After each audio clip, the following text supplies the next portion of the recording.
অনেক দিন পর আমরা ভাই বোনরা সব একসাথে হয়েছিলাম, বারবিকিউ করেছিলাম। তো এই তো এদিকে সাদ হচ্ছে কিছু জাম নিয়ে আসছে, আর এই ছোট ছোট জামগুলো।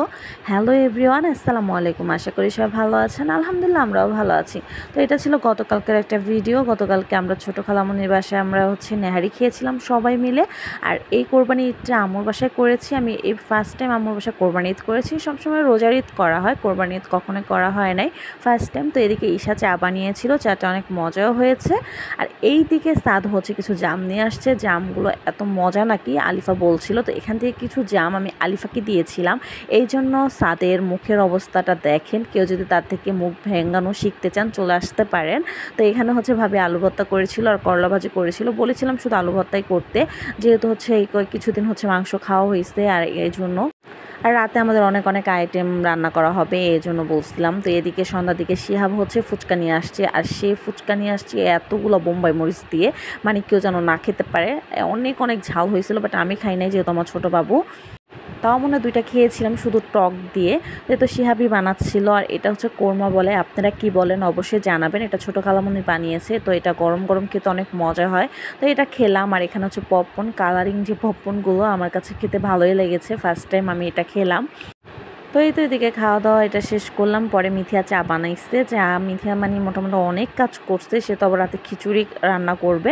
তো এদিকে হচ্ছে চা খাওয়ার পরে আমি চলে গেছিলাম রান্নাঘরে। এখানে হচ্ছে মাংসটা যে ম্যারিনেট করতে হবে বারবিকিউর জন্য, তো সয়া সস নিয়েছিলাম, আর হচ্ছে জয়ফল, আর হচ্ছে কাঁচামরিচটা আমি বেটে নিয়েছি, যেহেতু হচ্ছে মাংসটা যেন আর্লি সিদ্ধ হয়ে যায়। তো এখানে হচ্ছে কিছুটা সরিষা বেটে নিয়েছিলাম, 2 চা চামচের মতো মরিচের গুঁড়ো নিয়েছি। আর রাঁধুনির যে কাবাব মশলাটা আছে ওইটা আমি পুরোটাই দিয়ে দিয়েছিলাম। এই জন্য আমি এক্সট্রা কোনো হচ্ছে কাবাব মশলা বাটা, তারপর হচ্ছে গোলমরিচ বাটা, এগুলো কিছুই দেই নাই। তো এখানে 2 চা চামচের মতো জিরা গুঁড়ো দিয়েছি, রসুন বাটা, আদা বাটা এগুলো দিয়েছিলাম, আর সরিষার তেল, লবণ, লেবুর রস কিছুটা দিয়েছি। দিয়ে ভালোভাবে এটাকে মিক্স করে নিব। তো আলিফ বাবা বলছিল যে ও আজকে হচ্ছে ফয়েল পেপারে করে মাংসটা বসাবে। তো বলতেছিলাম যে না, ওইভাবেই করো, ওইভাবে মজা হবে। ওইভাবে কখনো খাওয়া হয় না, ওইটা আরেকদিন নয় হয়তো বা ট্রাই করব। তো তারপর হচ্ছে এই তো সব কিছু করতেছিলাম। আর অনেক দিন পরে আবার সবাই এক হয়েছি। আবার রাতে ঘুমাতে ঘুমাতে আমাদের সারা রাতই আমরা জেগেছিলাম। তো এই তো এখানে হচ্ছে সরিষার তেলগুলো দিয়ে ভালোভাবে মিক্স করে নিয়েছিলাম। নিয়ে এখন হচ্ছে মাংসটা দিয়ে দিব।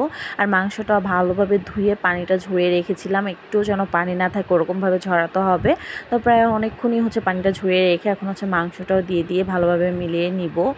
তো মাংসর প্রায় হচ্ছে 2 ঘন্টার মতো আমি রেস্টে রেখে দিয়েছিলাম। মানে এটা যতটা হচ্ছে মিনিটটা ভালোভাবে হবে ততই কিন্তু খেতে অনেক মজা হবে। তো এই তো ভালোভাবে হাত দিয়ে মেখে মেখে নিচ্ছিলাম, নিয়ে এটাও এখন রেখে দিব। আর ভাইয়া বলতেছে যে পরোটা বানানোর জন্য, তো এই জন্য পরোটাও তো বানাতে হবে। এখন হচ্ছে পরোটার ডোটা করতে হবে। তো এই তো মাংসটা মেরিনেট হয়ে গেছে, এটা ঢাকনা দিয়ে ঢেকে রাখবো। আর এখানে হচ্ছে আমি বেশ অনেকগুলো আটাই নিয়েছিলাম। তো আটাগুলো নিয়েছি। এখন হচ্ছে লবণ, একটু চিনি, তারপর হচ্ছে তেল, সয়াবিন তেল দিয়ে তারপর হচ্ছে ভালোভাবে মিলিয়ে একটু হালকা কুসুম গরম পানি দিব, দিয়ে ভালোভাবে একটা ডো করে নেব। আর আমি বলতেছিলাম যে তাহলে আমি পরোটা বানিয়ে দিব, ঈশা হচ্ছে ভাজবে। আর এদিকে তো মিথিয়াও টুকটাক অনেক কাজ করতেছিল এই জন্য। আর একটা কথা হচ্ছে কি, যে একটা কাজ করলে সবাই মিলে করলে কিন্তু এমনিতে অনেক ভালো লাগে। আর আমরা কোনো কিছু করলে আমরা সবাই মিলেই কাজ করি, মানে একজন করবে একজন বসে থাকবে এরকম করা হয় না আমাদের মধ্যে, মানে ওই জিনিসটা আমাদের মধ্যে কাজ করে না। তো এই তো আমি একটু একটু করে পানি দিয়ে একটা ডো করে নিব। তো এই তো আমার এক ডোটা হয়ে গেছে, এটাও ঢাকনা দিয়ে ঢেকে 1-1.5 ঘন্টার মতো রেখে দিয়েছিলাম। দেওয়ার পরে এদিকে দেখি মিথি আবার খিচুড়ি রান্না করবে। এই তো সে হচ্ছে খিচুড়ি রান্না করতেছে। আর ফার্স্ট টাইম সে কিন্তু খিচুড়ি রাঁধতেছে আমার বোন, মানে মাসাল্লাহ তাও কিন্তু খেতে অনেক ভালো হয়েছিল। তো এখন হচ্ছে দেখি আবার এখানে কয়লা দিয়ে একটা চুলায়, মানে ওই যে আগুন জ্বালাচ্ছিল বাচ্চারা সবাই এখানে। তা আমাদের যে সাইডে জায়গা ছিল আমাদের ওই জায়গাটার মধ্যে হচ্ছে করা হইতেছে। আর এখানে হচ্ছে দেখি মিথির খিচুড়ি রান্না হয়ে গেছে। তো সবাই মিলে খাওয়া দাওয়া শেষ করে তারপর হচ্ছে বারবিকিউগুলো করা হবে। তো সবাই মিলে বসে পড়ছি খেতে। তো সবাই আমরা একসাথে আলহামদুলিল্লাহ সবাই একসাথে বসছিলাম। তো এদিকে হচ্ছে জান্নাত আর হচ্ছে আফরিন ভাবি মিসিং ছিল। জান্নাত নাই, জান্নাতের নানু বাসায় গেছে। আর আমার ভাবি হচ্ছে মুখ ঢেকেছিল, সে ক্যামেরায় তো এমনিতেও আসে না। তো এখানে হচ্ছে বারবিকিউ করা স্টার্ট হয়ে গেছে, এখানে দেওয়া হয়ে গেছে। তো একটু একটু করে তো কিছুটা হচ্ছে শিকে দিয়েছিল, আর কিছুটা এইভাবে করে দিছিল। দেখতেছে শিকেই হচ্ছে বেস্ট। আর মাশাআল্লাহ অনেক মজা হয়েছিল। কিন্তু সাদ তো এভাবে ভাজতেছিল আর সাদ নিয়ে এসে সে খাচ্ছিল। এখানে পরোটা ভাজতেছিল ঈশা, আর এখানে ঈশা ভাজতেছে। তারপরে আমার ভাইও চলে আসছে তার বউকে হচ্ছে হেল্প করার জন্য। আমার ভাই পরোটা ভাজতে গিয়ে পরোটাকে মানচিত্র করে ফেলছে পরোটাটা নিতে যেয়ে। যাই হোক, এদিকে হচ্ছে কাবাবগুলো সব হয়ে গেছে। আর মাশাআল্লাহ আলহামদুলিল্লাহ মানে অনেক অনেক মজা হয়েছে। আমার কাছে অনেক ভালো লাগছে, সবার কাছে ভালো লাগছিল।